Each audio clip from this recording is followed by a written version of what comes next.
Hello everyone, my name is Chen Jingwen. I'm from National Jiao Tong University, and today I'm going to talk the topic about estimation and tracking of a moving target by unmanned aerial vehicles. And here's the outline today. I'll start from the motivations and the challenges we face, and then go details about our research. So in this paper, we developed an image-based control strategy along with estimation of target motion to make the UAV check the target, which is the car. And for the target detection, we use YOLO to generate the bounding box of the target and use the image feature from the bounding box for tracking control and for the estimation of target's dynamic. So in this research, we have three challenges to solve. The first one is the motion of the target is unknown. In order to solve this problem, we model the dynamics of the target as a constant velocity model and employ it as a process model in the UKF. However, this will bring the second challenge, that is, when the target velocity change, the constant velocity model might not be able to perfectly describe the dynamics of the target and lead to the estimation error. To ensure convergence of the estimation error, the noise covariance matrix in the UKF should be estimated and updated online. 3. For the bounding box enclosing the target can lead to the intermittent measurement when the target is occluded.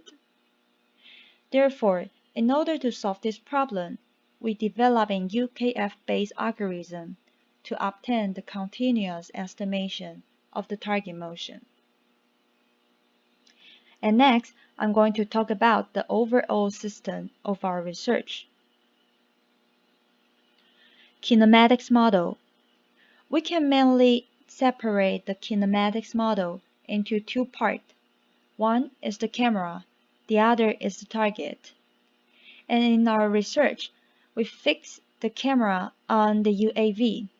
That is, we can assume the position and the velocity of the UAV to be the same as the camera's position and velocity.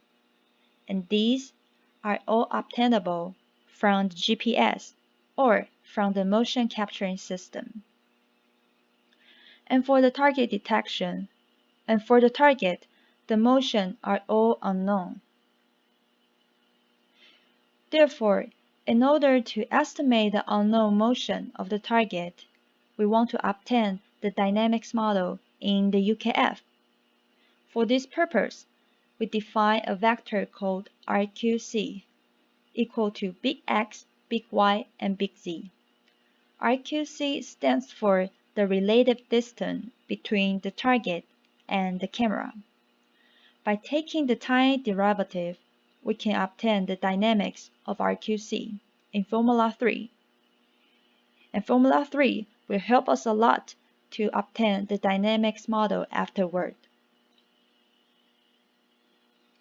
System states. We define 9 states in the system. The first 3 states, X1, X2, X3, is designed to facilitate the analysis of image-based tracking controller.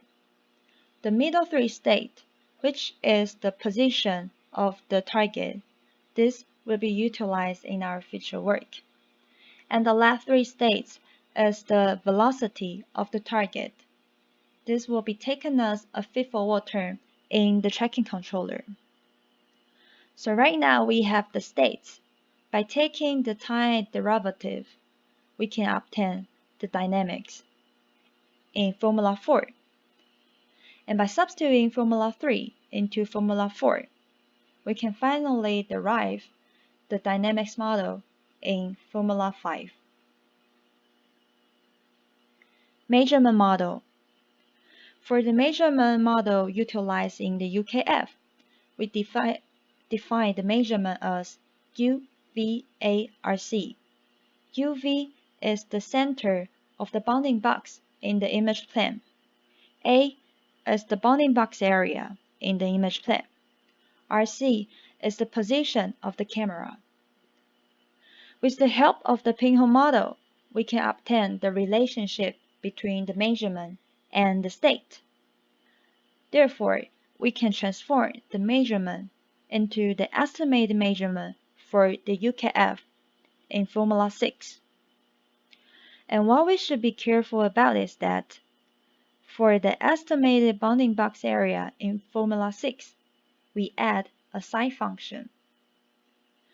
And why we add a psi function in the estimated bounding box area is because the bounding box area is a positive value. However, during the convergence of the estimation, X3 may be estimated as a positive or a negative state. Therefore, in order to ensure X3 converges to a positive value, we add a psi function in Formula 6.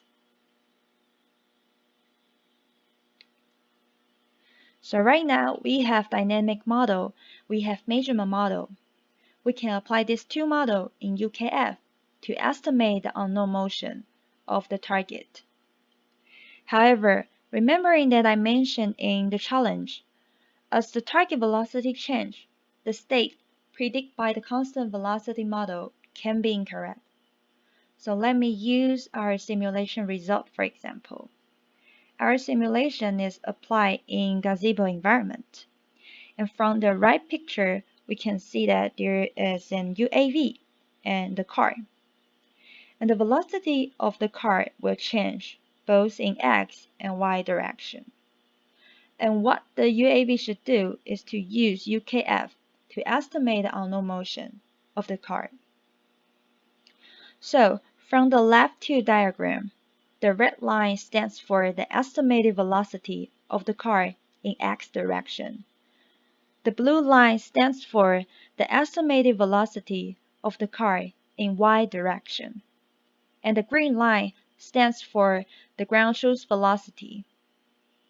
So, we can see from the first diagram, from time 0 to 100, the ground truth velocity of the target change in X direction.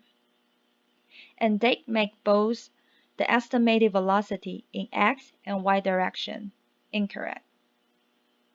Also, we can see that the target velocity also changed from time 100 to 200 seconds. And they also make the estimation become incorrect in both these two directions. So how to solve this problem? We apply a method developed from other paper. And they take the prediction error as a process noise in the process model, estimate and update the noise in every time step by the past data. So by applying this method, we can see that the simulation result of the estimated velocity in both X direction and Y direction performs better.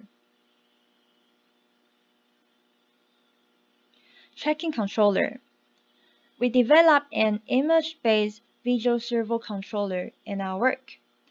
For the feature factor utilized in the IBVS controller, we define X1, X2, X3, which are all estimated from the UKF mentioned before. And for the visual arrow to be controlled, we define an arrow code S minus S star. And S star is selected as the center of the image and the function of the expected distance to the target. By taking the time derivative of visual arrow, we can obtain the formula. We can obtain the multiple of the interaction matrix and the velocity matrix in Formula 11. And in the velocity matrix, Vc and omega c are the control input, which is the linear and the angular velocity of the camera. and VQ can be estimated by UKF, and VQ will be taken as the feed-forward term in the tracking controller.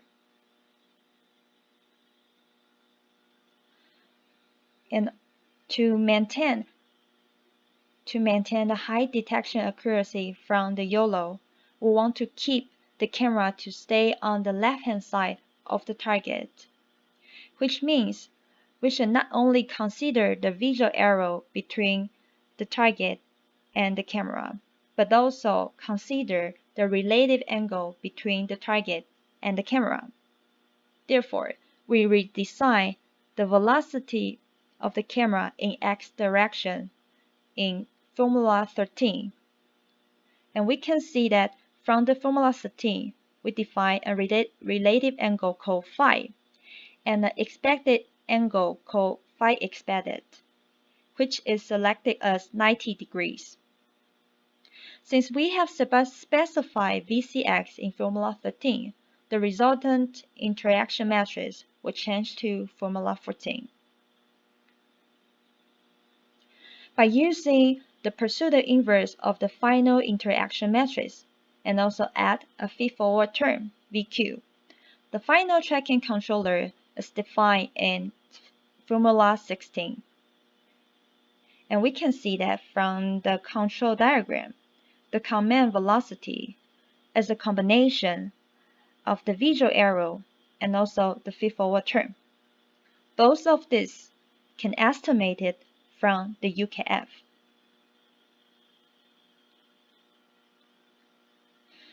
And now let's see the simulation result.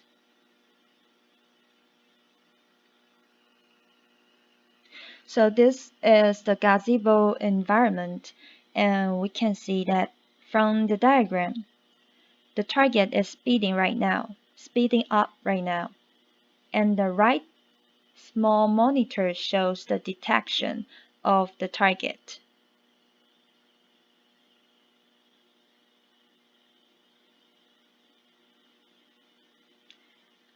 So even when the target slows down, the UAV can still track the target.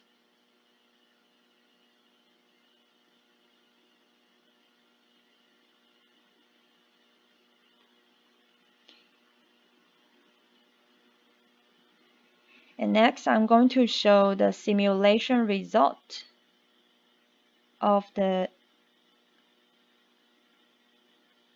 apply of VCX.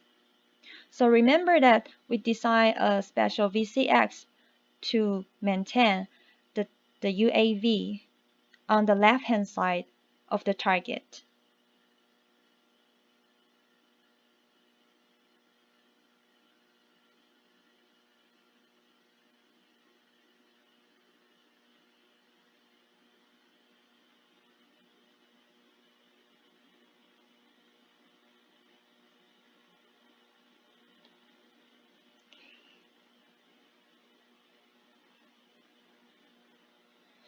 So, in conclusion, we developed an image-based tracking controller on the UAV to track the dynamic target without motion understanding.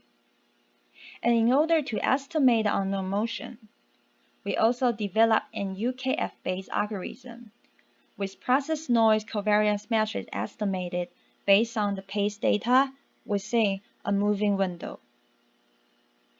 And the intermediate measurement caused by the YOLO detection is also addressed. The estimated target velocity is taken as a feed-forward term in the tracking controller to improve the tracking performance.